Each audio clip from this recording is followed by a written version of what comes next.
bands and things, and like it's. Oh, but he did. Hey, welcome to the day drinking installment of Rum Dumpster.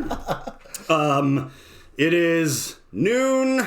Well, it's like 12:14 on a. No, it is Saturday though. It's not a weekday. So our scummy. We're not doing that bad. Yeah, you're allowed to drink whiskey on Saturday morning. It's noon somewhere, baby. That's what we're gonna call this. Right. It reminds me of my first story. Nah, I'll leave the drugs out of it. But okay. Yeah.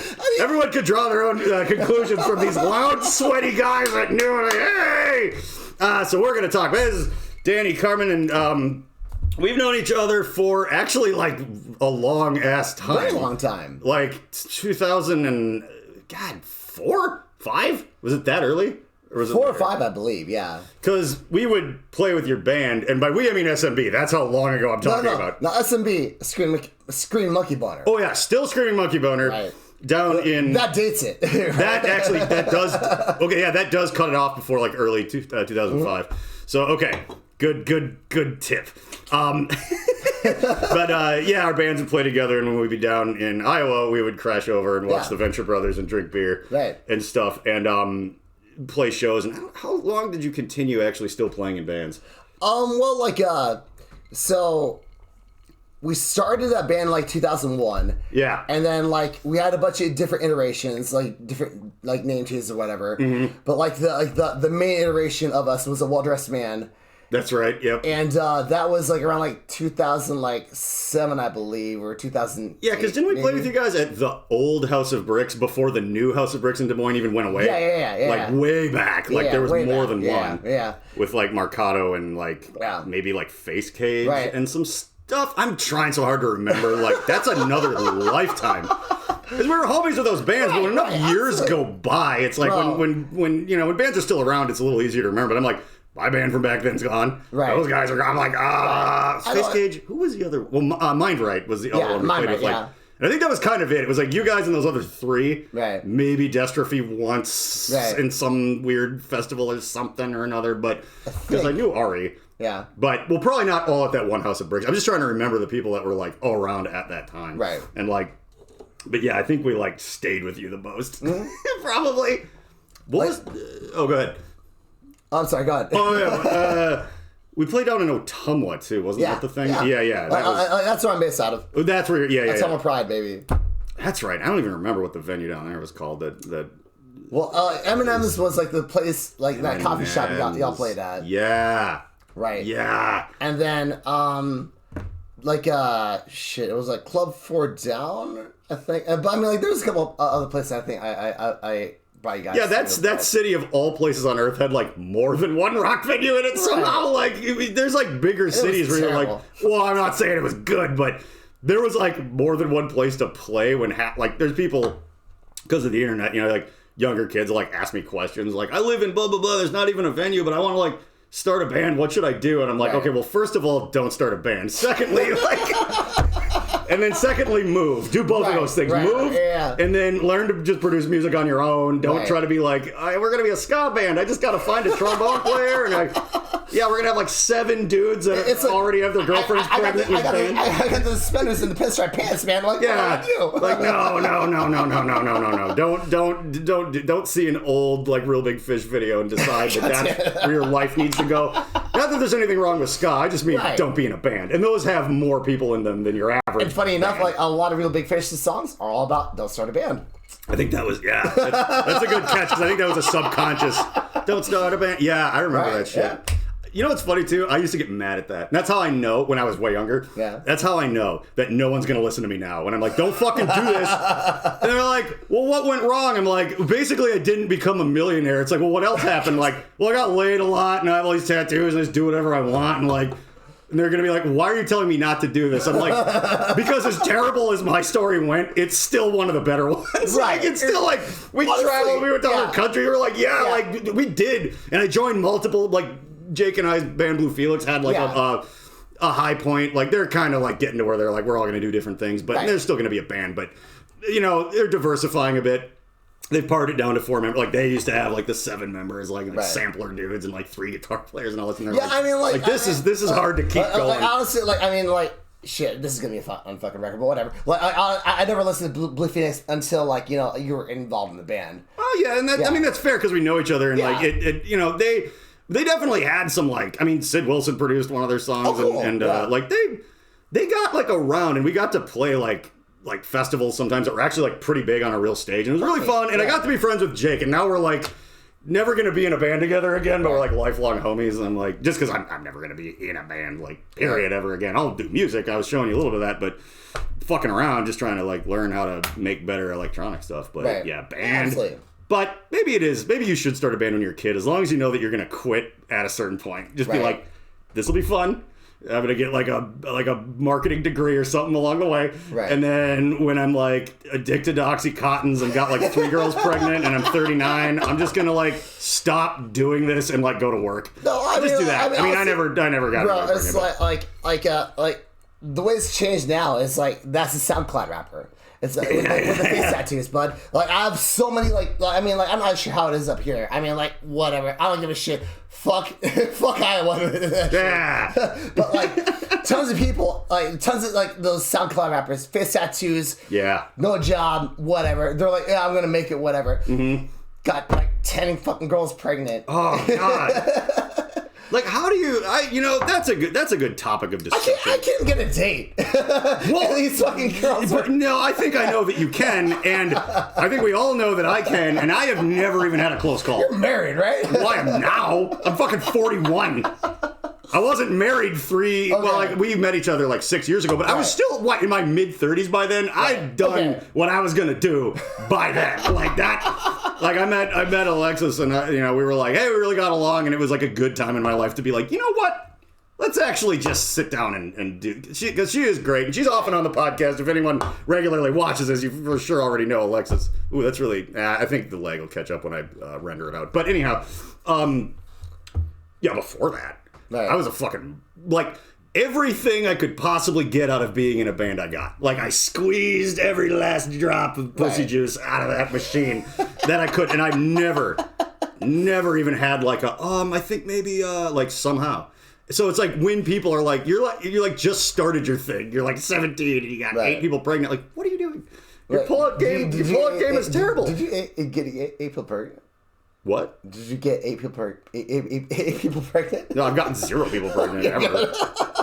Someone needs to tell these young kids about butt stuff for one thing, and then secondly, get your pull-out game on point. Okay, can you like superimpose like butt stuff like in a rainbow or something? Oh, everybody knows about it. Yeah, they're all acquainted with the butt stuff. We're fine. I could put it in the comments. Right. Be like, the pinned comment, by the way. Everybody, give it a whirl. Right. There's a lot give butt stuff a whirl. There's a lot less buyer's remorse. Or honestly, just like renter's remorse. Honestly, like, I'm a big fan of 69. Like, there you go. That's my favorite thing, man. See, that's why you don't have any child support payments going out there, because you have learned the magic number, and that's up there. It's right up there with 420. The magic number is 69, y'all. Yeah, nice. All right, so we did bands and things, and then you were on the Blue Felix bus like once, like a little bit towards the end of my run in that band, and you do photography and some video stuff, right? Yeah. Okay, so that's our other thing we have in common. But you were at that place, Lefties, and does that still exist? Yeah. Okay, that survived in Des Moines, and we were like hanging out, and I think it was at that point that I started following you on Instagram, and then being like, oh, you like. Or maybe it was even before that. I don't remember. But I was like, oh, we were actually talking. So I'm like, I should look. So I am old. I mean, I know how to use the internet, but I mean, I don't fucking. But I was like, oh, you're always at all these like EDM things and like wrestling things and like all of that shit. How did you get into like what drew you into photography even at all in the first place? So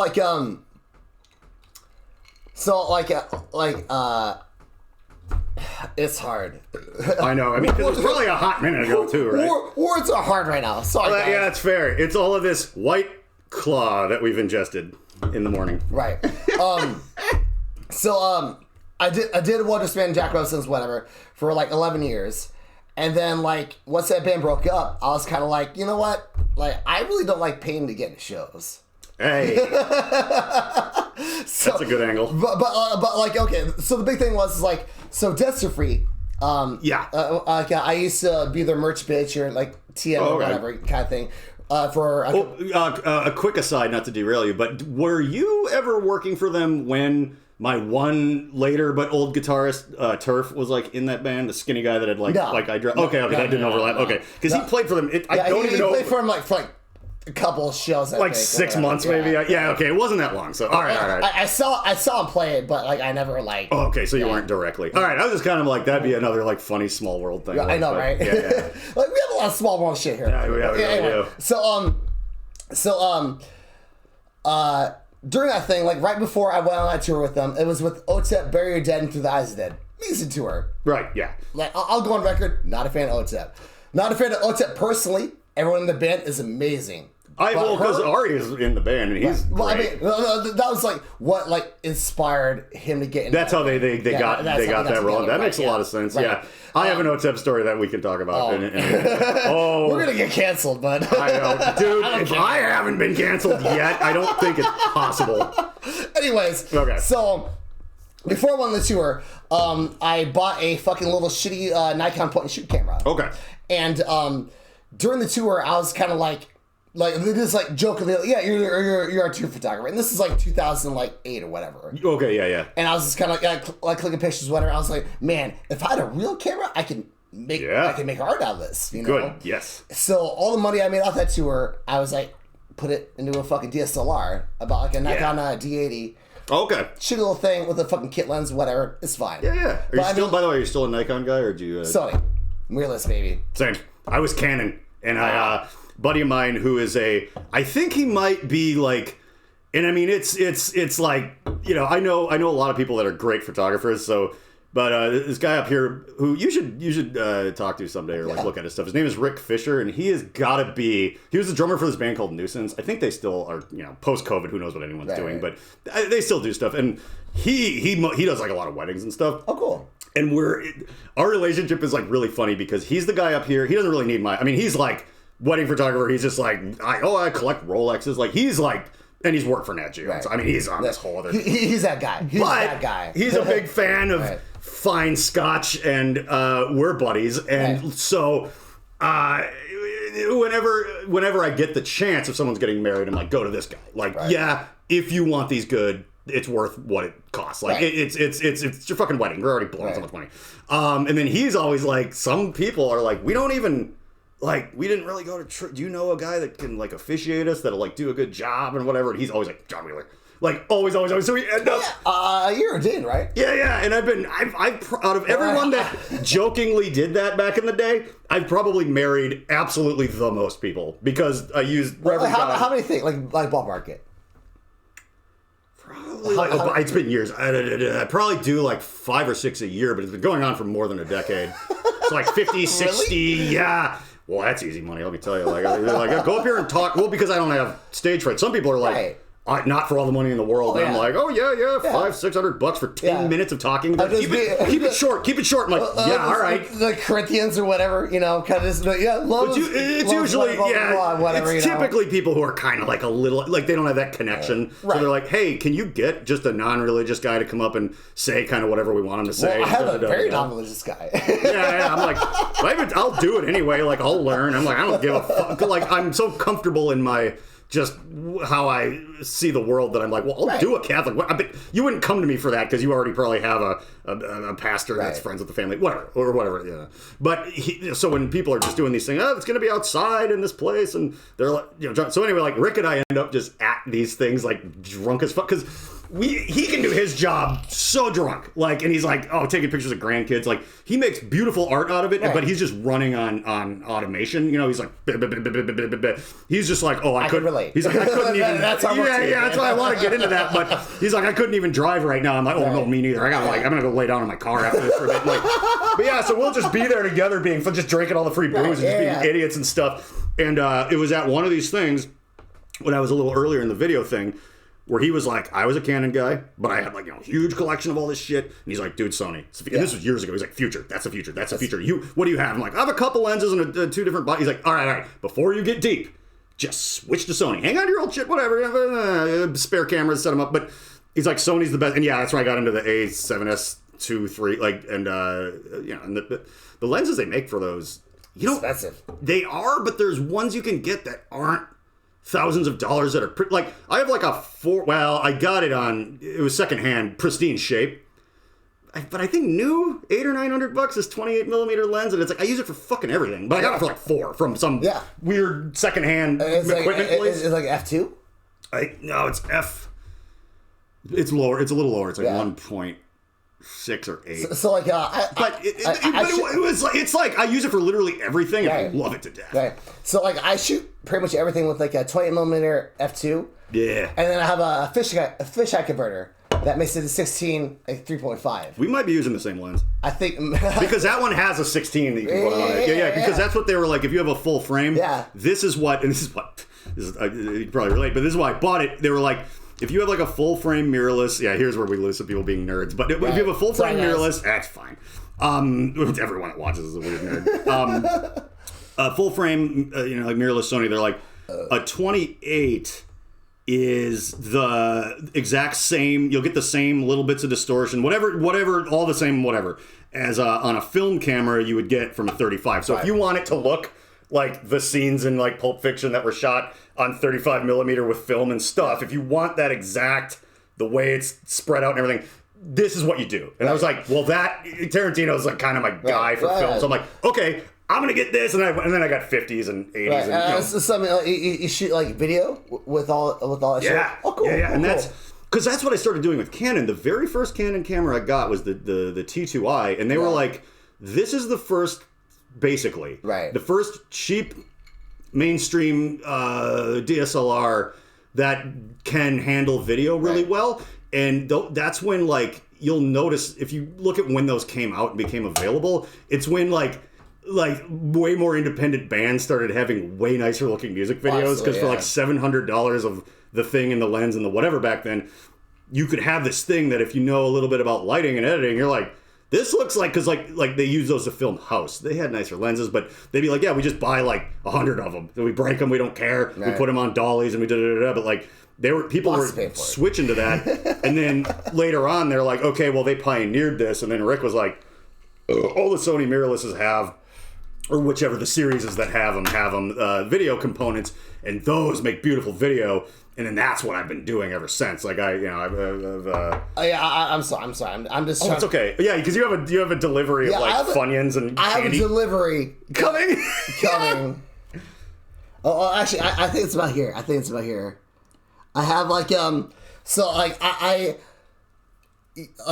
y'all don't know me, but like I quit. Well, to get to know, tell them the story. Yeah. So like I quit smoking. Well, I quit smoking acoustic cigarettes. Acoustic cigarettes, yeah, analog. Right. Yeah. So I switched to digital. I switched to digital cigarettes. 3 months without an acoustic cigarette. Very good. Pretty impressive, honestly. Yeah, not bad. But I could feel the difference, you know. Like you don't have all that tar in your lungs now. Right. Yeah. But, I mean, like there was a couple of times where I falter or whatever. I'm drunk at a bar or whatever. Oh yeah. And like I'll like bum a smoke off somebody if my fucking vapes is dead or whatever. I'll smoke it and like I'll go back to shooting and like I have my hand up to my face and like. It's like, God, I smell like fucking shit. It's like, bro, it's like, did I smell like that for like 17 fucking years? Cigarettes, well, and that's the other thing. They used to make them a little differently. So when you watch like Mad Men, you're like, when they were all smoking in that office with like 60s cigarettes, like they were more like spirits or something. They were a little more like, it's just tobacco. Right. By the 80s, that's when they started like really being, it's like, oh, it says there's mercury in it. It just smells like shit. I mean, like, I used to smoke Camel Crushes. Like, that's like the that's literally the most fucking the worst. Oh, you asked me if I smoked. I know why you might think that. I smoke those CBD cigarettes on camera a lot. Okay. Because in the house it just smells like weed and it goes away. Oh yeah. And I think it looks good. They're also kind of relaxing. If you want one, we can after you get your delivery, we can smoke a couple in here because it's safe. Because it's CBD. Yeah, and it just mellows you out. It's not even. It's barely. But it makes you look cool. Yeah. Right. I mean, like, it feels like, like we should be like just screaming at the screen. Just be like, it's like the world's lying to you. yeah. We're getting into a heavy like Alex Jones tip here. It's like, oh, here's the thing about the frogs, everybody. I don't like them. The chemicals turning the freaking frogs gay. Right. Or be like heart attack. Or we could, like, on the opposite side, we could do like the Rod Sterling thing, like the Twilight Zone. Be like, There's a... That is why. By the way, in all my videos when I'm just like in a tie, like that's precisely what I'm doing. Absolutely. Well, that and I'm a big Mad Men fan. Like I've watched that whole series like 9 times, like beginning to end. Nice. It's just the writing and if you're a film person, as far as a TV series goes, it's like, this thing's fucking watertight. I watched like the first 2 seasons. Like, I mean, it's amazing, but it's just like it was the same time like when Breaking Bad was going on. I was kind of like, I was like, well, I gotta choose one or the other. I gotta choose one or the other. Put my nerd dick in. No, and I watched like both of those because they're old now. They both ended so long ago, and I watched them Netflix after the fact. It's a weird thing to think about that, right? Yeah, that Breaking Bad didn't come out like 3 years ago, you know? It's like, it's more like 11, 12 years ago. I'm like, oh my God. Time sure flies when you have no responsibility. You're just a fucking maniac. Right. It's great, though. Well, it's why no one, I mean, probably, I don't even know how old you are, and I don't even fucking ask. Yes, I love this game. All right. Dude, I always assumed that you were a bit younger than me, but maybe not like a ton. I'm 41.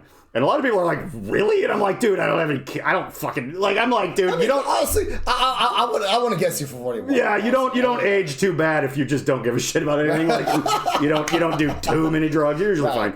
But you, like, just because I know, because you couldn't have been that young that long ago, because you would have been like a little kid. So you have to be almost as old as I am. Right. So I'm going to say like 36, 37.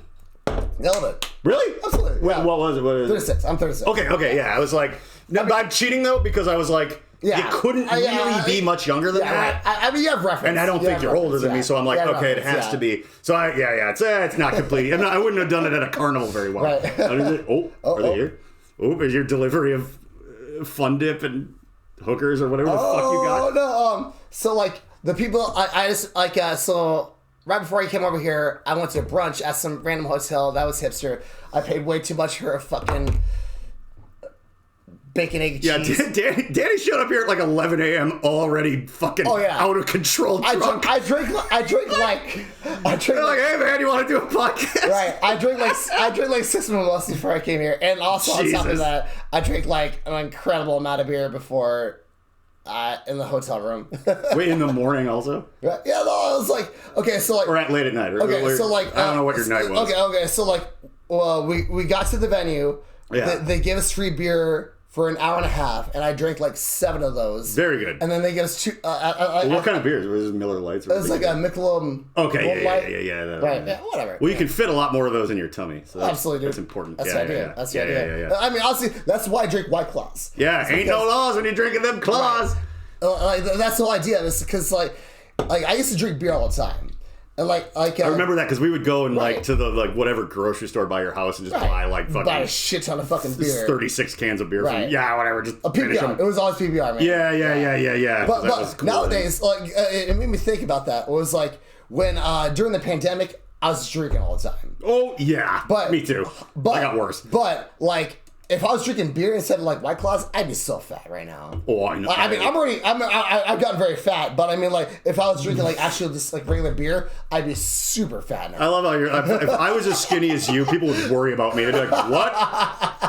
Like, are you on meth? What are you doing, man?" I'm like, no, I fucking intermittent fast. What? Like, yeah. Cool, man. I mean, dude, you really do look really good, man. Well, thank you. Right, yeah. I'm gonna have hip surgery on Monday, and minor hip surgery, and I can get back to exercising because I feel so like. Right. There was like a couple 3 years ago, like I had like not defined, but I had like Russian gangster, at least like guns. Like I actually kind of was like, because I bought a house, so I was like, no, I just have a collection of kettlebells and free weights and elliptical machine that me and Alexis call it the hamster wheel because I'll get a little like, especially dead of winter, you know, right. We're both pretty up north, and like I'll be like getting kind of weird during the day when I should be enjoying my life, and she's like, I think you need to go run on the hamster wheel. So let's go like do the elliptical, listening to Slipknot as fast as I fucking can, or Lamb of God or whatever, for like 30 minutes, and then I'm like, I'll just rinse off. I'm like, I feel a little bit better about life or whatever. So I'm like, since like weird hip injury, I'm like, it's a little harder to do, and it's been making me a little crazy, and the pandemic and drinking and da. But yeah, you know, everyone gets a pass right now for being a little out of shape. We're working on it. We're trying to be kind of healthy. I mean, we're drinking in the morning, but we're being healthy about it. Right. We're drinking White Claws, not fucking Bud Lights. We're all right. Right. Health. See, it's your health. Yeah, here's your health. You like check it out with Dr. Stephen Brule. Right? The thing with... absolutely, dude. Okay, yeah. We're big Tim and Eric guy, yeah. Yeah, we're all big fans of that around here. So Alexis is a little bit younger than me, and she wasn't real familiar with Tim and Eric, so I had, like, full reign to pretend those jokes were mine until she saw it. You know, I just come out and be like, oh, spaghetti. She's like, what are you doing? Like, I would just terrorize her with all this shit. Everybody knows that I'm a doctor. Yeah. And it's for your health, you bungus. And she'd be like, what is wrong with you? And then I finally showed her all of it, and she's like, I kind of like this, but it's like, funnier when you, because it was just because she heard it from me first while we were having fun. Right. It's not funnier when I do it. It's funnier when the real people do it. But she's like, I just like you being spaghetti. I don't really want to watch this guy with like stitches in his forehead or whatever the fuck is. She's like, this is freaking me out. It's gross. I'm like, we used to watch it every day. I mean, like, I was talking to somebody about like that kind of thing the other day. Like, one of my friends like is hooking up with a fucking Amish. Like Mennonite? Mennonite, yeah, the Amish are Mennonites. That's their their religious sect is called the Mennonites. There's different, there's Orthodox, you know, there's versions, but they are pretty much Mennonites. Yeah. So, dude's kind of like me. He's a fucking degenerate piece of shit. Anyways, so wait, the Amish guy or the me. Oh, the chick is Amish. The chick is Amish. Oh, I thought you were like this Amish guy, man, fucking lunatic. Anyways, he sucks the milk right out of the cow's teeth. But yeah, like, you know, it's like it'd be kind of like interesting to be like, bro, you could like throw like all the fucking smoothest lines from every movie ever. Yeah, she would just think you're fucking hilarious. Yeah, she'd just be like, oh my god, like. It's like that come from you, like I'm super funny. And by the way, if you try to fact check me, it's like I can't quit you. Yeah. And if you go and try to like Google what I said to disprove me, you will go to hell. Right. You will never see your family again. Yeah. Right. So she has to think you're the funniest guy ever. I mean, or just be like, you know. Like just you'd be making like Jim Carrey jokes from 1991. Yeah, steering the car into oncoming traffic would be counterproductive. Alrighty then. She's like, well, that's so funny. Like, look, I'm talking out of my butt. She's like, oh my god, you just invented talking out of your butt. That's so funny. No wonder I like to fuck you or whatever their relation. I don't know. I don't know what it is. Is he trying to like do that thing where they go and they get more in the gene pool? No, it's fucking. Oh, we should do that.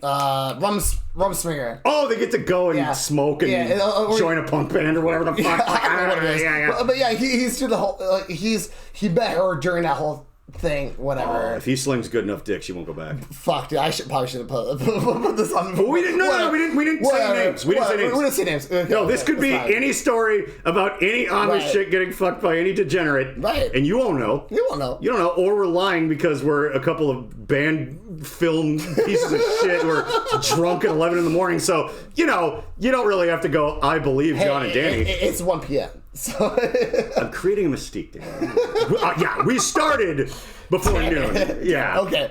Anyways, yeah. So let's. Okay. Where were we? Let's talk about our history, like our personal history. Yeah. Well, because it. Okay, so there's like the band, like rock and roll. Yeah. Playing in Iowa, and we got up to, video. Okay, shit. We need to. So we need to delve into specifics. Sorry, like I'm like. This is what I wanted. Okay, I'm with you now again. Okay, so because I was getting way too into like cameras and Amish people. Okay, I want. Do you remember? Because there's a good chance that some specifically stupid or funny or both shit happened that I don't remember, but you do. Because that is the best thing about having guests on this is that I'm like, dude, I remember every story once someone gives me a running start. Right. So like, like for example, my friend Meredith, who's also like sometimes a co-host on this, is the best. I've known her for like a really long time, like 22 years or something, and she's the best at going like, hey, do you remember when this happened? I'll be like, she's like, yeah, Derek was there and we were on acid. I'm like, oh yeah, and then I'll just go for like 20 minutes. I'm like, yeah. Okay, and then so anybody that has that deep, if you're like, oh yeah, you said, remember you guys lit that thing on fire? I'm like, oh shit. It'll all come back to me like someone who's got their Alzheimer's cured by a miracle drug. I'm like, oh, yeah. Or like Grandpa Joe from Willy Wonka and Chocolate Factory jumps off my head. Like all of a sudden I'm like, oh, I can walk now that there's chocolate. Okay. Right. Yeah. So that's okay. Okay. I'm sorry. I'm just. No, it's fine. I need these fucking nicotine. No, I got you, man. Right, I'm sorry. It's driving me fucking nuts. Go right. Puff. Fuck Go Puff and Go Puff and fucking Minneapolis, man. But apparently in Iowa, it's great. It's great. And Des But Moines, you live 5 minutes away from their warehouse. right. I know, but I mean, still, it's I can get booze. You can't get booze in like fucking Go Puff delivered in fucking Minneapolis, apparently. Ridiculous. Well, no, that's the thing. Remember I said that we're like a hang on 1 second, super blue state that kind of has some bizarrely like conservative laws about, I don't know, like liquor. I just realized you're like a little not all the way. There we go. That's so much better. That's halfway through the fucking podcast. It looks a lot better now. Okay, so I kept being like, every time you'd stand up, you'd kind of disappear. I'm like, oh shit. So, all right, anyway. Yeah, and I've never used GoPuff. How long has that been around? Wow. Okay. I don't know, man. It's we always order our liquor straight. Like Costco will deliver, or no, not. Really? I'm sorry. Total Wine will deliver. Total Wine will deliver. I just remembered you that. Told me that No. I was like, I swear to. Well, I mean, yeah, it might be your only option, but I'm like, the upcharge on it's like, because Total Wine's like cheap. Right. Like you can get like pretty name brandy stuff for like, or an exact perfect knockoff for like hardly anything.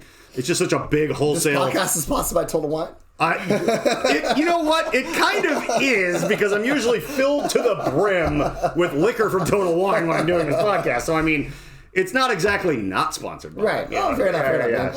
I mean, I wish they'd give us shit for free. They don't need to, but... Right. I mean, is that a Minneapolis-based kind of thing, or is it just like... I don't know. Do you have those? No. Oh! No, I mean, we have like... No. Well, go ahead. When it comes to like delivery shit, it's like Go Puff is like for our booze delivery. And that's right. Yeah. Total Wine.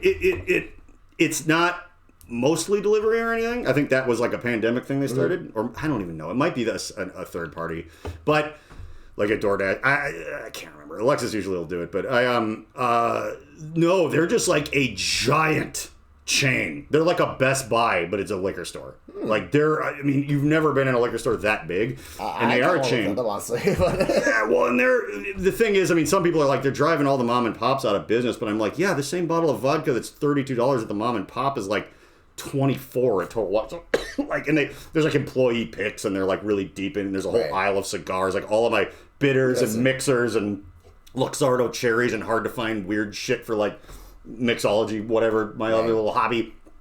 So my alcoholism doesn't seem so weird. And by the way, I was gonna say, that's very cool that you're doing that, man. It's fun. Yeah, I can imagine it's fun, but it's like... I learned how to cook because of it. Like, if that makes any sense. Because earlier in my life, I'd just be like, well, whatever, I'll just heat up this thing, and or okay, I'll pour some, like, whiskey and soda into a glass. Like, I'm like, I don't know. But, you know, the internet, YouTube, there's, like, people you could follow that, like, teach you how to do all this stuff right. And so, like, mixing, like, craft cocktails taught me more about, like, flavor profiles in the same way that I understand colors or, like, sound frequencies or what. Like, it's just eyes and ears and your mouth. Right. So then I was like, wait, I could probably learn how to, like, make, like, a world-class steak if I really, like, you know, followed the exact seasoning instructions and kind of, like, you know, I learned how to take liberties and be like, yeah, but if I do it a little bit more like this will happen and stuff. So I actually, within the past 3 years or so, like, kind of a little after learning to mix cocktails, I kind of learned to cook. Like, I was making, like, pork chops and this, like, cream mushroom sauce and stuff. And, like, because you can, like, Gordon Ramsay has an entire series of, like, here's how you make, like, 4-star fucking restaurant scrambled eggs that are better than you've ever had. Like, here's how you actually do it. And I'm like, I can follow instructions. I learned how to use After Effects. I can fucking do this. That's man. I mean, like, that's the most amazing thing. Where it's like, imagine, like, you know, like, the biggest thing is, like, our parents or grandparents or whatever, they fucking made those kind of scrambled eggs with no instructions. Yeah, that's all they... But nowadays, it's like, I go on my phone, it's like, Gordon Ramsay teaching me how to make scrambled eggs, bam! Yeah, and they're, like, dope as hell. You're like, oh my god, these are so good. And yeah, and you can't blame anyone in years past because the amount of information we have access to is...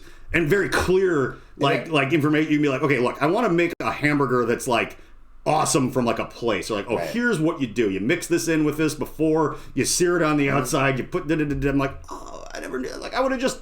Yeah, you're just throwing shit in the microwave when you first move out into an apartment or whatever. You're like, I don't know. And, like, restaurants used to not be as good. Like, just the available information of someone that cares about their actual craft. Because food's an art. Yeah. Well, we were talking earlier, I really like it. Yeah, I like it too, but it's just like, I don't know. the internet is going to be the best thing and the worst thing ever. Yeah, I think that it'll be a net positive. It's so new still. No one thinks about that because if you were a little kid, like if you were in like kindergarten and you had like a great grandparent that was like death's door, like 80 years old, you like someone our age, that person could have known someone that was in the Civil War. Like that's how fucking fresh. Right. Yeah. It's a couple people old. Right. Like when people are like, civil rights, it's not all figured out yet. I'm like, yeah, I know. Like, that's the 60s. Like, my parents were, like, old enough to watch the news when that started. Right. Mom and dad. Not my great-grandparents. Not my great-great-grandparents. Right. Like, that shit started, like, one person ago. I remember throwing black people out of a cafe. Dude, there are people around right now that remember that. And it's like, when those people are gone for 3 generations...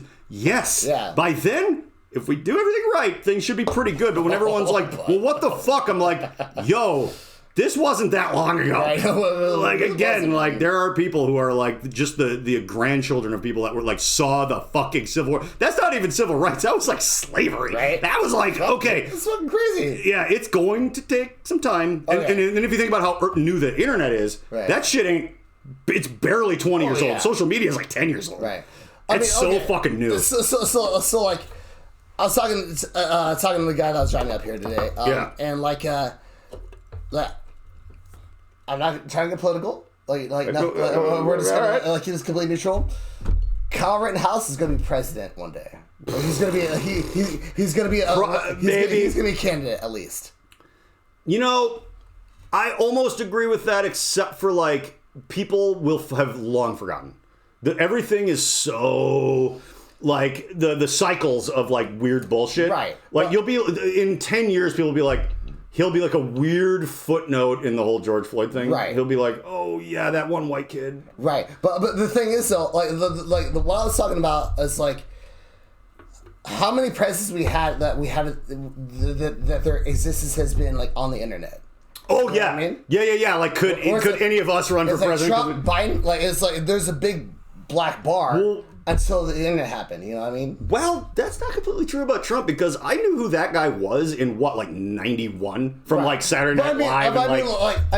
You knew like that's the funniest like 16. But the funniest thing is when they kind of defend that guy and they're like, well, they're just smearing him. I'm like, you're older than me. Were you not alive in like 1990 and you didn't have a TV? Right. Like he was like a fucking con artist that everyone made fun of a million years before he ran for like, and then he was like a reality show host and he's just this fat piece of shit that like rips people off. And like, but everyone's like, oh, they're just making that up. I'm like, you were there. Right. You saw this guy be like, yeah, he doesn't pay his workers and he bankrupted a casino, which is like, you have to be so crooked and insane to do. Those things are money printing factories. And you're like, he's going to fix the economy. The guy that bankrupted a casino? Like, really? And he's in the WWE Hall of Fame. Which he's been on like wrestling and shit. I saw that on TV. Which is known for fucking over. They're almost maybe a worse entertainment industry business model for the performers than music, which is unbelievable. Oh, absolutely. Because also like it's worse than the circus, man. It's worse than the circus. The fucking like the 1800s like circus train circus. Like P.T. Barnum. We're not giving the freaks a raise. yeah. We're not gonna free raise. Go break your neck. I couldn't believe that the like. People know who P.T. Barnum is. Like, The Greatest Showman was kind of like a wacky... We all love Hugh Jackman and stuff. Right. And it was like this zany musical movie. But, like, you're paying, like, 2 seconds on Google. And you're like, this guy was terrible. And I'm like, you can make a positive movie about that dude in, like, 95. Right. Oh, yeah, that's fun. Yeah. Like, that came out in full swing, internet, Twitter. You're like... What he owned a slave. Right. But I mean, like, singing and dancing. Wait a minute. Like, it's like all these like theater kids loved it, and I'm like, I mean, like, okay, I don't know, man. It's hard to like do anything now. Well, no. What I'm saying is doing biopics of anybody now it's difficult. It should have been dark. That's all. Like I mean, in parts of it, and it was fun. Like that thing where he's singing with the dude from high school. What the fuck is that guy's name? I want to say. Yeah! Like you would, if you wanted to make a P.T. Barnum movie, it would have to be like Christopher Nolan would have to make. Right. Like it'd have to be this gritty, fucked up thing about exploitation. Yeah, and he could have been brilliant. With what was it? The fucking magician movie. The Prestige. Prestige, yeah. That's top 5 films for me, I think. Nice, man. Yeah. But I mean, like that's how you do a fucking. It was a Houdini movie essentially. Basically, yeah. And it was about like. God, and like David, man, I like a tear came out of my fucking like I saw it in the theater. Oh, people. And when and I'm a big fan of Labyrinth and everything. So like when they didn't did you guys have Last Night in Soho up here? What's that? Last Night in Soho, that new Edgar Wright. Do we have it? Yeah. What is that? Wait, is it a movie? Yeah, it's a new Edgar Wright movie. Like no, I don't know. I mean, we have like every single streaming service. We probably, but. Point being that no, just real quick, just because it's funny. Like I almost came to tears when they're like I didn't know that they were going to portray Tesla in the movie, and then they started talking about him. And I'm like, oh shit! Like I was in the theater, I was like, cool. And then he comes out, it's fucking David Bowie. I was like, oh, they didn't put him on the poster, nothing. None. It was like the last film because he's been in a bunch.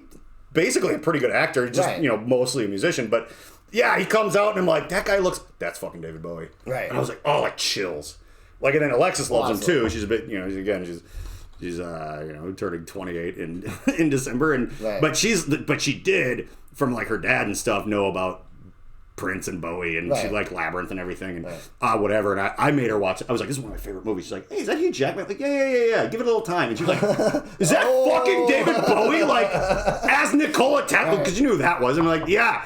Like, that's him just coming out of all the lightning. Right. I'm like, oh my God, this movie's crazy. And that was before he made the Batman. That was like, Christopher Nolan wasn't even, I mean, he was a big Hollywood guy. Like, I'm not saying he wasn't a big deal, but I'm just saying that was before the 3 Batman movies. So that was like this weird. It was like Following, Memento. Yeah. Like, I love Following, man. Like, you ever see Following? No, I've seen Memento. I haven't seen Following. Like, that was like right before he did Memento. So, like oh, okay. So it was a little older. Okay, spoilers. Well, how old is that movie? Like, it was like 18 years. It was like 2 years before he did Memento, but like that's kind of what got on his thing. Yeah. But it was like the entire movie like goes out of place, like out of like sequence and everything like that, and you can tell like Memento or more like Pulp Fiction or something. Where it's so Memento's more like it makes more sense. Yeah, it's like almost backwards. But like with Following, it's more about like the length of one character's hair. Oh, is like how you tell where they are like in where time. They are in the story. It's really interesting, very interesting. I'll go look because I like blockbuster. Christopher Nolan's actually a pretty good blockbuster. I mean, he's better than like other giant silly movie, but old school, like when he was like a little bit more of like art guy, but with some funding. Those were I'll have to look that up. I'll watch that because sorry guys, this is sort of about to be a nerd podcast. No, it's fine. I mean, it's probably like more interesting than some of them. Right. I mean, like where are we at now? 43 minutes. 43. Okay. All right. Yeah, I was like literally like I've been like trying to keep them to an hour because I'm like. That's cool. Or an hour 20. But bro, I can go on for fucking ever. Oh, I know. No, and it's all good. I was just like, some of them were getting to be like 3 hours long, and I'm like, why don't we just have 3 podcasts? Like, let's not just. No one is watching this podcast. Right. No, yeah. Like, so absolutely. Like, keep it into. There are some. I mean, I'll promote this too, but I mean, like, Yeah. Okay. All right. So let's talk about our personal history here. Right. I wanted to. You think I maybe won't remember it? Right. Like, okay. So. Scream Monkey Boner. Yes. Full on Keytar days. Yeah, Keytar, everything like that. You guys played in Samoa? Yes. Like, how did you guys get to a Samoa? I don't know. Right. I'm not sure because I mean, it's like that initial show. I mean, no, I know. I like that's actually like an amazing question because there's so many things where I'm like, who the fuck got a hold of me? Right. Because it would a lot of times it would be other bands, but it wasn't you. So it was like, no, this is before me. So. Yeah. And like I remember that was like before we toured with MSI and like all of that other shit that happened. It was like early in leaving the state. Yeah. Like we're like, hey, we're gonna go like play. We're gonna tour, bud. Yeah, we're on tour, man. And like, because we had done like, we played with this band called, our first out of state gig ever was in Des Moines at Harry Mary's when that was around. Yeah, and it was like Heroic Dose. It was like weird, and it was somebody was like, you guys would like that probably a lot. And I did, because we brought them up here and stuff, and played some shows with them while they were around. And yeah, you can go grab another one. I will. I'll just yell across the room. That's what I always do. Okay, keep yelling. Yeah. So we played Des Moines like early on. It was like 2000 or 2001 or I don't even remember. We were like original lineup, really young. And at some point, like one catalyst was in 2004. That one record that everybody has came out, like The Process of Assimilation. The one that was like actual studio. The recording guy kind of got what we were doing, so he helped make it actually like, you know, a solid version of whatever we were trying to do. And that like, and also like MySpace was kind of starting to be new. Right. I'm trying to piece like together how this might have happened. So like, you know, the songs, it was like early when, you know, not much before that, you couldn't just find music on the internet. That was kind of fresh by 03, 04 or whatever. It was like, oh yeah, they just come out with iTunes, or Napster was like 99. Like it was like a couple years old. And so like you just put stuff, you'd be like, well, we're not famous. Yeah, everything you want for free. And not everybody even had a nice enough, it's not like you could just like upload to SoundCloud from your phone. It was a limiter. And we were like a little savvy, so we'd end up like going, hey, our stuff's here. So people would kind of be like, hey, do you want to come to Germany? Or like we were saying, you guys are like, oh, we can't do that. Like, no, like you're the only person there who knows who we are. And it would cost like $9,000. Right. It's like, no. But then, you know, it'd be like, or how about California? You'd be like, we barely even have like a van. But then someone would be like, hey, there's a venue down here in Ottumwa, Iowa. It might have been that, oh, no. I know what it was. It was because we'd been to Des Moines a couple of times, and I think it was Mercado, I think. Okay. I think they were like, well, since you guys got us like a couple shows up, because we'd be like, oh, do you want to do like Mankato and St. like the college towns are like 90 minutes from right here? Like, yeah, those are far enough away where that's like a different gig. Right. You know, it's like, hey, you want to do a couple shows? And they're like, well, okay, so let's do like probably the old House of Bricks, and then do you want to do like down in Ottumwa? There is a venue. There's other bands, probably your band. And they're like, oh yeah, I think that's what it was. I think we just figured this out. Like they were probably like, hey, yeah, we can do a couple down here, a couple up there, and we're like, look at that, 2 weekends full of shows. It almost feels like we're in bands, like doing real shit, like way early in our fucking invention of attempting music. Right. And I think that was it. And then, yeah, you guys were like, oh, we live here. Right. We're like, oh, can we like sleep on your couch? And because the drive back would have been like really long. Absolutely. Yeah, like, that was always a movie thing. But yeah, like, I was just kind of curious about that. Like, I think how that I think that was it, and I think that like if you hadn't asked me, I probably wouldn't have. If I hadn't walked through it a little at a time, I might never remember. Yeah, because the M&M's Clubhouse wasn't it? It was like the place on the floor. Yeah. Right, because we would. That was kind of those are dope fucking shows. Yeah, it was popping. So us, and then some of the sort of bigger heavy bands from here would all because it was us and this band Hatred. Yep, that was it. That's what it was. Because I was like, oh shit. We actually would almost like trade entire show packages after a while. Like we'd be like, oh, come down here. Because that was, I mean, SMB's life hack for none of us were like people with connected or parents with money. So, you know, if you're trying to be in a band, you kind of need, hate to say it, that. But like, the life hack was that like at a certain point, I was just like running the garage and I could always get kids in there. Yeah. Like SMB started having like 600 kid shows there. So we started being like, and this was like a little like the home team kind of thing. Yeah. So what? And then eventually, that place had 2 stages. It was like the main room that would hold about 500 people, and the stage was actually not bad. Whatever. And then there was like the side stage, and we would literally be like, we'd headline a show, or like there'd be the same amount of kids there, whether there was any openers or not. So we're like, okay. So it was all out of towners. And so what I would do was like on the main stage, anyone could get us like a bigger show, like a big show in Des Moines or a big show in Chicago or somewhere. And on the side stage, like, look, man, if you helped us, if you're the local in a college town, it's like, we'll bring you, be like 100 kids jammed in that room watching it. It's like worth your time. Because you know damn well everyone from back then, it's like you're playing to the sound guy and your girlfriend. So it's like, don't tell me that the little stage isn't good enough. Right. This is so many people are just by default because they're like, well, nothing's happening. Well, what's happening in there? Right. Like, there's not a bar. It was an all ages. You know, so they're like, oh, let's go in there and see what's happening. Yeah. And if you're good, they'll stay. And they would. And so, like, we could have, like, this giant show with, like, basically, like a mini festival, like 9 opening bands because of the alternating stages, and they would all owe us favors. And we'd be like, all right, so we'd go play in front of, like, 300 people in Chicago. And that's how we got to the point where bands like Mindless Self-Indulgence and Foxy Shazam and everybody we met were like, well, you guys have pull in these states because you've like opened for these, and opening for a big local in an area, I learned, is almost better than opening for a giant headliner, because the MSI tour changed things for us, yes. Right. But it was like, okay, it's 2,000 people, but some of them drove for 5 hours. They're not going to do that when we come back. They're not going 5 fucking hours. We're not there. They liked it, but we're not their favorite thing. They've been waiting for years to see. Like, whatever. But they're if you see on the flyer, you're like, yeah, I'll go see it. Like, oh, shit. Yeah. But if you play with, like, a local band that drew even, like, 200 people, probably every last one of those people lives within, like, a short little drive of that venue. It's like they're all homies and whatever. So we could pull, like, 100 people in all these, like, random crazy cities. So that was when bigger bands were like, oh, having you open actually helps. A little. But most people, they're either buying on or like, and whatever. And they're like, hey, you guys are useful. You have there was a couple of years where we had a little, it ended, but we had a little traction. And then we kind of got hooked up. I've been in it. I actually, this is what me and Jake were talking. I think you were here a little bit while we were screaming about this, but we're like, if we were kids now, it would almost be better. Like, you could be like, the 80s would have been better.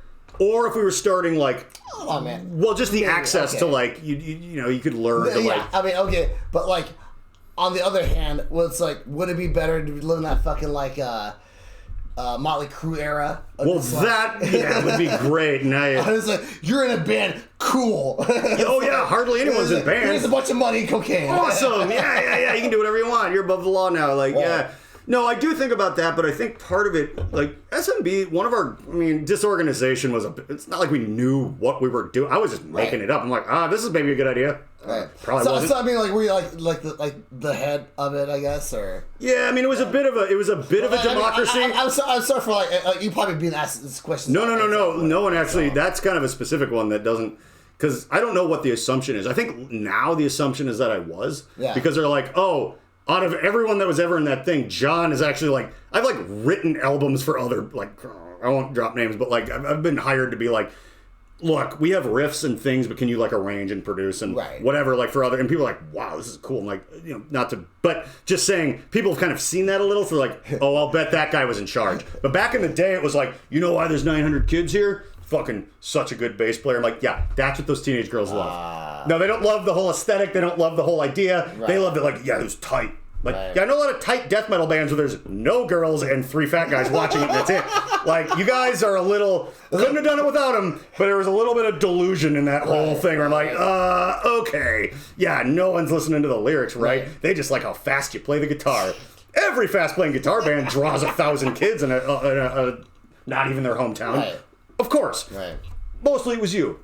But then time went on, it's like, it was John. Okay, yeah. But it was a bit of a democracy, which at the time was a good idea, but so, it's also, you're at the mercy of other people's weird ideas that might not work. I mean, like,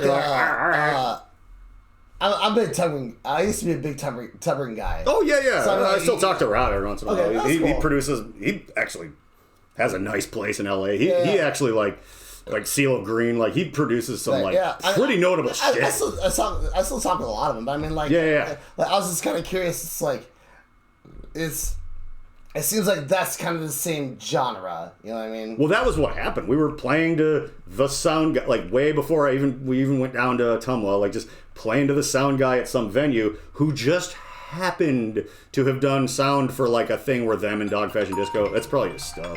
It is. All right. Hello. Well, Danny needs to get his delivery, and we'll talk more about the old bands that SMB used to play with in a little bit. But yeah, in case anyone was wondering, how we met Tubbering, which maybe a few people of you would actually have that question, was literally Joe Spambauer, the famous be-sweat-panted sound guy and occasional concert promoter, was doing SMB sound at some show to nobody at some venue that no longer exists. And he was like, I mean, this is kind of fun, guys. Have you ever heard of this band called Tubbering? Like, you should look them up. And then, I think maybe like MySpace or mp3.com or something like that was around. And so we were like, oh, yeah, let's like look those guys up. And it was just the musical internet, the downloady proto-social media internet was such a wild west that they answered us. And they're from Chicago. They toured a lot. And they're like, well, yeah, next time we're coming through Minneapolis, we can put a show together. We draw in a few other places. You guys maybe come with us for a couple days. Yeah, we'll figure it out. And yeah, that was it. And the sad part is I'm gonna have to probably there's actually a succinct answer that I'll have to repeat real quickly. Hi. But yeah, Danny's back. So I gave everybody the answer ahead of you. But yeah, like real quick, it was just that sound guy was like, you guys would work together well with Dog Fashion Disco and Tubbering and stuff. And I had never heard of either of them. And Dog Fashion Disco was like a little bigger at the time, so I think we did end up playing gigs with them way later. Cool. But like at the time, I don't think anybody answered us. But it was when like MP3.com and MySpace were around. But Tubbering did. They were from Chicago. Yeah. So they were like, yeah, let's play a couple of gigs. That was all that. Well, I got a hold of Rob or whoever, and he was like, actually, Rob was our booking guy for a little bit. Oh, that's dope. What are you looking for? I'm looking for my fucking date. All right. Is it over on that other table?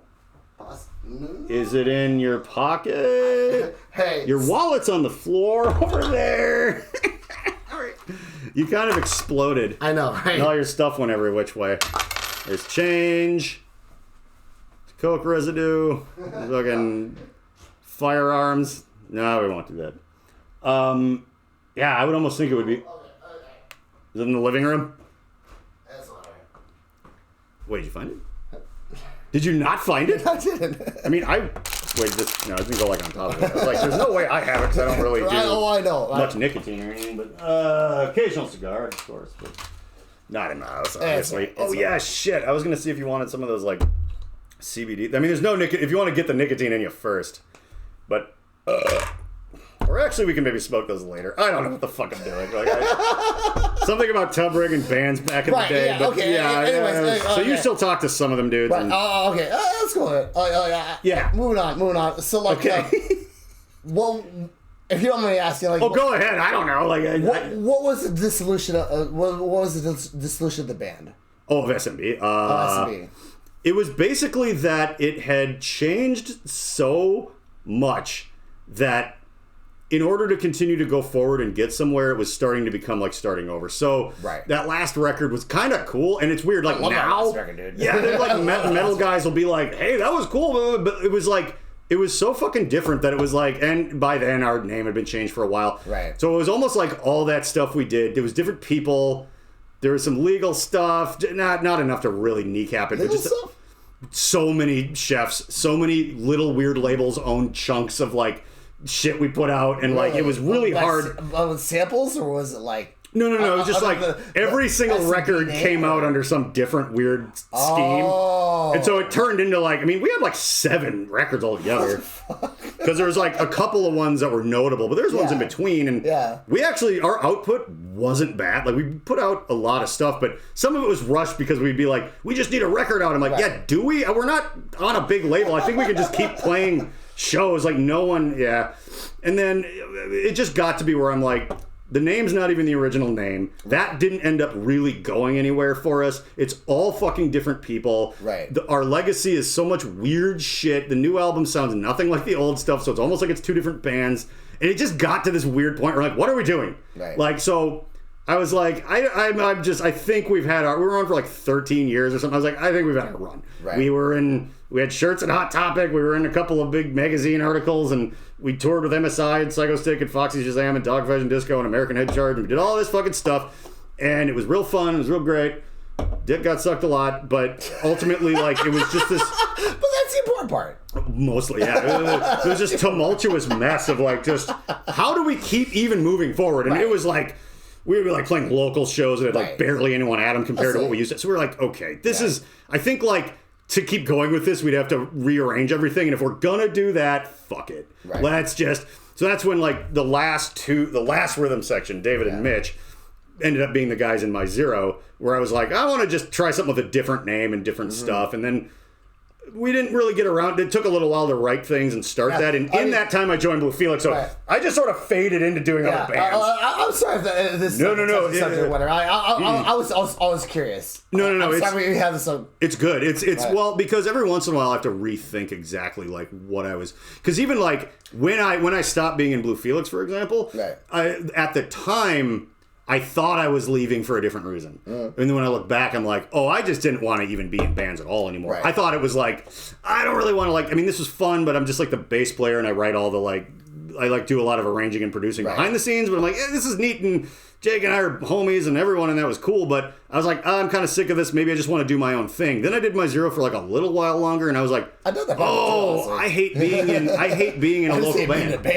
Yeah. So I kind of like went back to Jake when we started hanging out more. I'm like, it really, at the time I was like, oh, I want to do my own thing. And then I'm like, oh wait, no, I just hate this. Like just bands, like just even living in like a nice tour bus. I was like, I'm cold. I have the flu every other weekend now. You know, it's so gross and wet and just hard and stupid. Especially now, you know, you know, say what you want about the pandemic or COVID or whatever. It's like, especially now, to tour with that shit, it's fucking just like. It's so much work. It's a dice roll every fucking show you play, man. Every fucking show. It's like, are you gonna play fucking at Tubbering, Iowa? Are you gonna play fucking, you know? Yeah, and hauling just all of this stuff and all of these people and these just broken vehicles and it was just when you could be like, look, man, I could experience the fun of music with like some people who I've known in bands, it's like, yeah, I just kind of sing and play the acoustic guitar at these things, and it's like, I just show up, they actually pay me, and I'm like, yeah, it's fun. I don't know, like, I'm like, nice. And I get it. I'm like, so I kind of got into like, I've been an electronic music guy forever, but I've never really been like, oh, I'm just gonna do that. Right. And then Jake was like, hey, I'm gonna try and do this a little, and then I was working on. He hired me to, you know, homie did, we're buddies, but he still was like, you spent like 8 hours on this. We're, you know, I'll throw you something, but I was like, yeah, man, I'll help you out. Like, this will be cool, and it'll get me, like, a little back into it again. Because some of the other stuff I'm producing is stuff that, like, I think is good, but I wouldn't listen to. But I can still, you know, I know what goes where in it, blah, blah, blah. But this was actually like, oh, we're making, like, hard electronic versions of old metal songs. It's actually kind of fun. Right, yeah. So then I was like, I could do this, too. And he's like, you should. And then we kind of got into, so... He comes over every once in a while. I kind of help him produce the live tracks, and then I'm writing a new album of just distorted electronic screaming. It's like the hardstyle thing that you guys were doing earlier. Yeah, with him. Dope. Yeah, it's fun, and it's easier to collaborate with. You know, if you're a whole band, what do you do? Right. You're like, oh, Metallica's going to collaborate with Slipknot. It's like, why? Like, what? You could have one singer go over there, but it's not a full collaboration. But when you're solo electronic people, you're like, let's just make a track together, and we'll both yell on it, and we won't even do it live unless we're both on the same show, and it'll be kind of fun. Yeah. Like, you get to experience that almost like rap world a little bit, where you're like, oh, this is kind of breezy compared to like, we were doing so much work. Right. Oh, absolutely. It would be like, it's okay, like, imagine like, if you did a feature like on a song like 15 or so years ago. Yeah. How much work that would be. Mm-hmm. Recording, editing, everything like that. And like that was even before Dropbox or whatever, you know. So sending burn shit. A CD, mail it to them, whatever. Yeah. And then let's say, okay, so-and-so featured John Wheeler, you know. So song featured John Wheeler. That was a big thing. But nowadays it's kind of like screaming the microphone, bam, bam, bam, Dropbox, boom, done. Yeah, and if you know what you're doing, seconds. Well, I saw it today. Yeah. Like, because you were over and Jake was tracking some stuff, and we're like, try it again. Okay, do this. Like, blah, blah, blah, move it around a little bit. Job, man. And it's fun. It's rewarding too, because like, especially when he was kind of talking to you about, you know, he's like, like I'll do features, but sometimes it's like pick and choose. He's like, look, man, like I won't charge you because this is super cool. Like I just want to have a feature on a song in Russia, like in another country by some maniac criminal like heart-based dude. Oh, bro, like that's actually fun. So when he was honestly, like, can you just do this? I'm like, oh yeah, yeah, let's do this for sure. You should tag fucking Life of Boris in that. I know. Bro, I know. He would I fucking love Life of Boris. That. Oh my god, he teaches you how to. Oh no, thanks. Okay. Sugar is a little too much for me. God damn, when did I start watching Life of Boris? Because I started getting into hard. I had a hard bass side project with my old roommate years ago. Oh, bro. As a like, neither of us were Russian, but we were just like, dude, I just like I figured out how to make all the sounds in it, and like we did a cover of Beck's Loser. He's like, and he's like, I'm up chimpanzees, I was a monkey. Like, I was wearing like a fur coat, and he had like a tracksuit on, and just like smoking, pretending to smoke, you know, like cigarettes and drinking like vodka out in the old backyard of my old shitty rental house years ago, and like we were just like, yeah, and we just like did this whole dumb thing. It actually got. It got more than like people who didn't know us were like, hey, this is a cool cover of Beck's song. Why is it like half of it's in Russian, like the video's in like black and white. We're just dressed like I still had the dread mohawk and had like this. I still have it somewhere. This fur coat with like a hood, and I was just like, yeah. That was the other thing I was asking. When did you decide to like cut the dreads? Not all that long, but it became. I had just been doing that for so long, and when I was first doing it, and I'm like 98 or something when I first got dreads. I mean, I started shaving the sides off and stuff. I mean, when did you start growing your hair out? I mean, like I was in high school. I had dreads like senior year of high school, right? And boy, that helped with everything I was trying to do. Because no one's parents, like, I was a bit skinnier. I was, like, destructive. I'd started being kind of the musician kid, like, a couple of years, just started.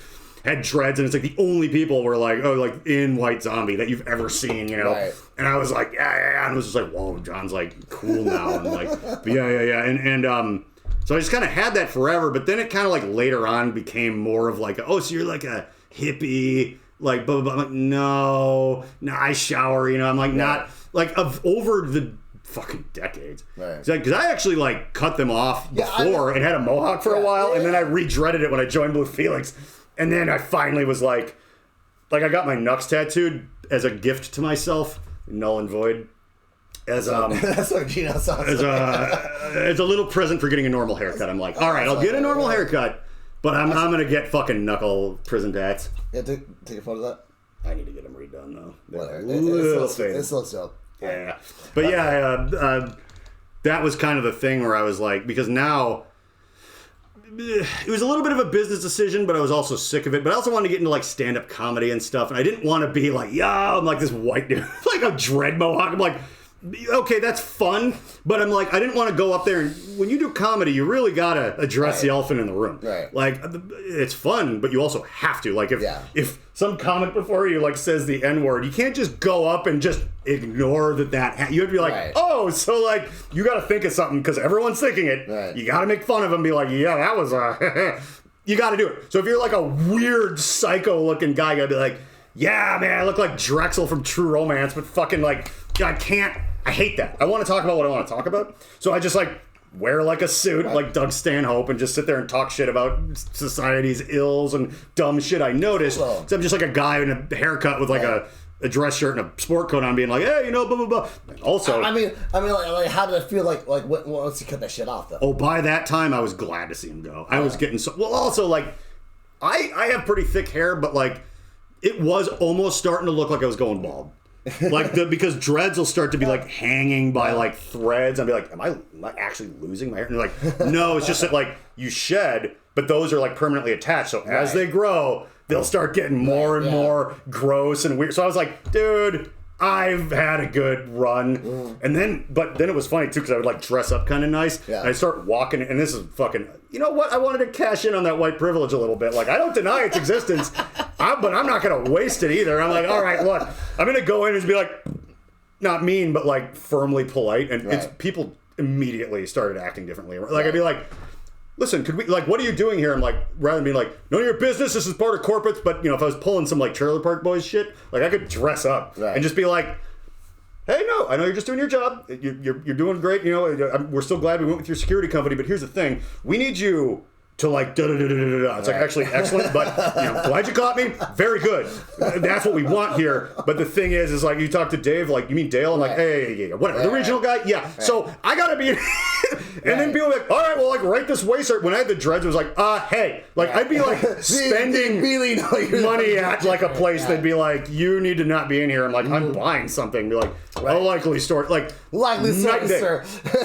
And I mean, that's why I you gotta pay double. Yeah. You gotta get the fuck out of here. Well, you know, and I'm like, not everybody is that sensitive to, like, different people's plights. Right. But because I'm white, but I was such a piece of trash for so long, and then I kind of changed my aesthetic a little, I saw how different it was. So I'm like, dude, imagine. Yeah. Like, imagine if you were black. Like, people are like, oh, everyone gets treated the same. I don't know what they're talking about. I'm like, no.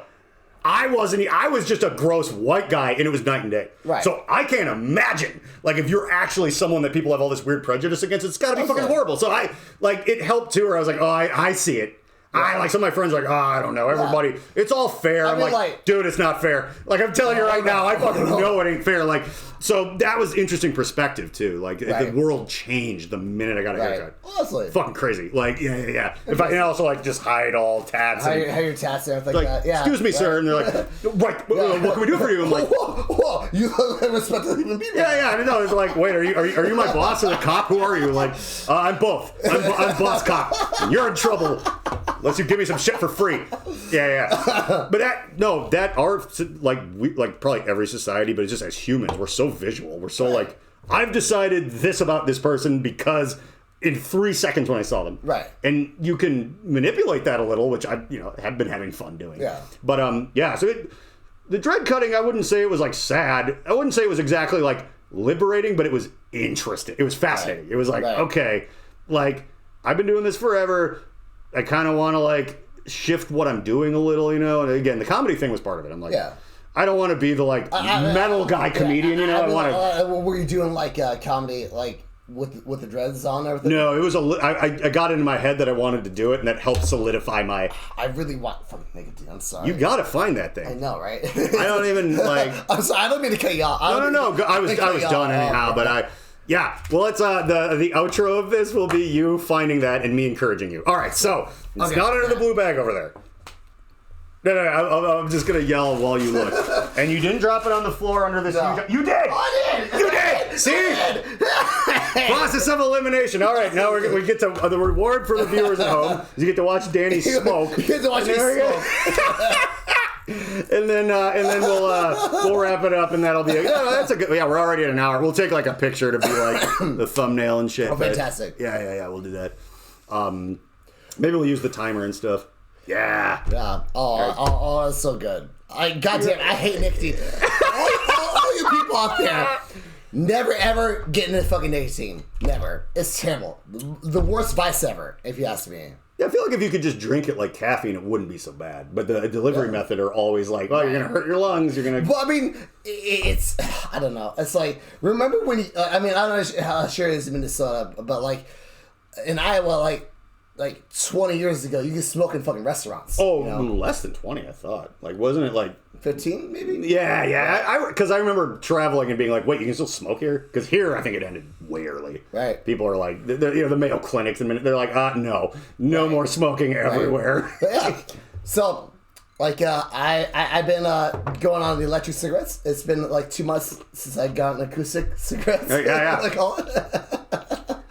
Yeah, and I think like some people are like maybe the electronic ones have their problems, but I think they figured out that pound for pound they're better for you. Like then nothing would be the right way to go. But if you don't, if that's not an option, the old school analog cigarettes are not smart. I feel way better every day when I've been a smoker for like 18 I think years. Yeah, like fucking about half a pack. It used to be a pack a day, and then half a pack a day or whatever. And then pack a day is like 70s dad, right? Like that's like F is for family shit. I used to smoke Lucky Strikes. Oh my god! Oh yeah, the Mad Men cigarette, like the fucking Lucky Strike is toasted, right? Yeah. But they're like famous for killing people, like right. But like nowadays, I every day, like when I was doing that, this weekend just hack it up like a big brown lump. Oh my god. Yeah, that's got to be like a sign. Like, hey, like even I'll take little breaks from caffeine because I'm like, dude, if I don't get like 3 cups of like 400 milligrams of caffeine into me, I'll start getting a headache. So that's when I'm like, dude, I got to start trying to get down to at least maybe just 1 cup of coffee a day. Right. Maybe because I'll be like, what if like the world ends? I don't want to have a blinding headache for the first 3 days of that. Like, I need to be like rallying the mutants and building like nitro burning like monster cars to go run people over. Like yeah. So I'm like every once in a while I'm like I can't be this dependent on this. Right. Like I gotta be like I can. Okay. All right. I can knock off drinking the way Bert Kreischer, where I'm just like that's it. I'm taking a month off. Right. But caffeine, it hurts. It sucks. I gotta wean off of that shit. Just off that. Okay. Hypothetically speaking, there's a announcement on all of our TVs, like world's ending, zombie apocalypse. What do you do? I I don't know. Like, I've thought about it, but after the pandemic, our views on it have changed because we're like, wow, we are not going to handle this right. Because, like, at first I was like, like, a lot of people do analyzations of zombie stories, like World War Z and all that stuff. It's like, dude, the military would fucking crush that. It wouldn't, at least in America. But the thing might be the asymmetric nature of, like, parts of the country, they fucking just stomped it. Right. And certain countries are like, because like I would be fucked. The World War Z like thing, the book, like they were like every country handled it differently. Right. Like North Korea just made everyone had to show up and get their teeth removed, so even if they turned into a zombie, they couldn't bite anybody. They actually contained it because they're a rotten dictatorship. They're like, all right, here's what we're doing, and then America is just like, well, I don't know if we necessarily believe this is it. It's like, and I'm like, oh, that's unrealistic. Turns out, no, it isn't. But like, I mean, again, I have like, sorry. No, I'm not familiar with the book, so it's very interesting to think about that, though. I'm a Prius driving Bernie Sanders lefty guy. I also own 12 gauge automatic shotguns and AK-47s and shit and handguns and like, so I'm like, not like I'm like, I can't wait till I get to, no, but I'm like, yeah, you know what? It's a thing available to us as human beings, and let's even say not zombies. Right. Let's just say like solar flare. Like, power's gone. At the very least. Honestly, solar flare is scarier than...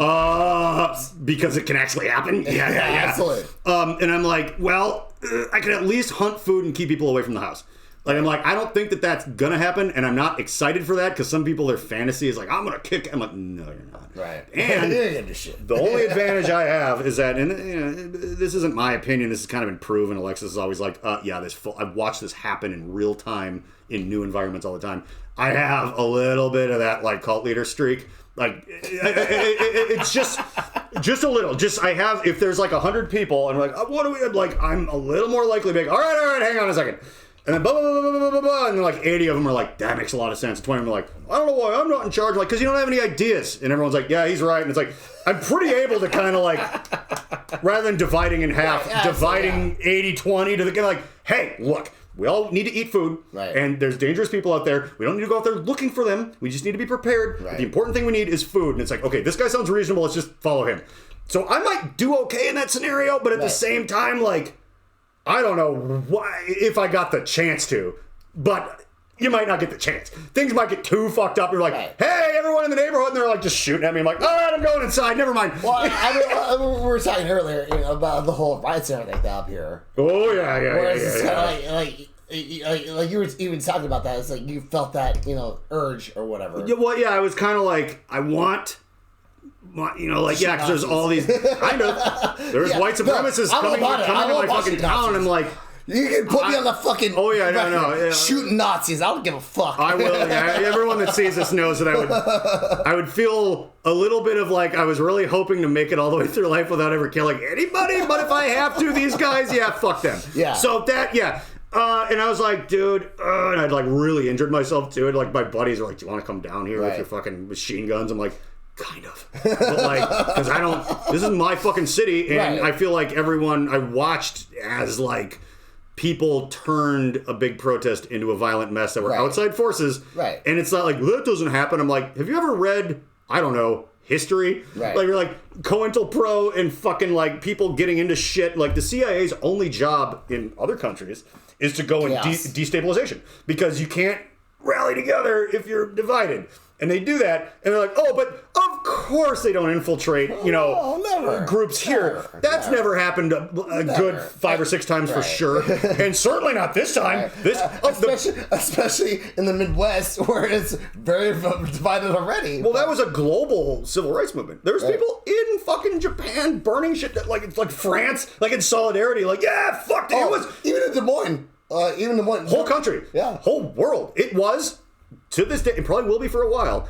Compared to the 60s, it was like a longer kind of a... But that was nothing compared to actually what happened, like the whole worldwide. But it was such a distraction because, it happened everywhere. So people were like, wait, that started in Minnesota? Like, some people don't even know that lived in like California. They're like, no, I thought it was something here. I'm like, no, that started right here. But when the whole world catches on fire, you're like, well... Does every last person understand why they're yelling in the street? We're like, hey, this is unfair. That was. I didn't know how weird that was going to get. Just to the point of like, am I going to have to start firing a gun? Because I'm like, it rolled off. Right. But it could have gone, whoop, like, uh-oh. Way worse, Uh-oh, SpaghettiOs. Now we got to shoot at people. Remind me, I can't see this on camera. Like, remind me off camera. Like, I got a story to tell you. Okay, all right. Sorry, I can't tell. I can't tell a story on camera. But anyway, so I don't know, man.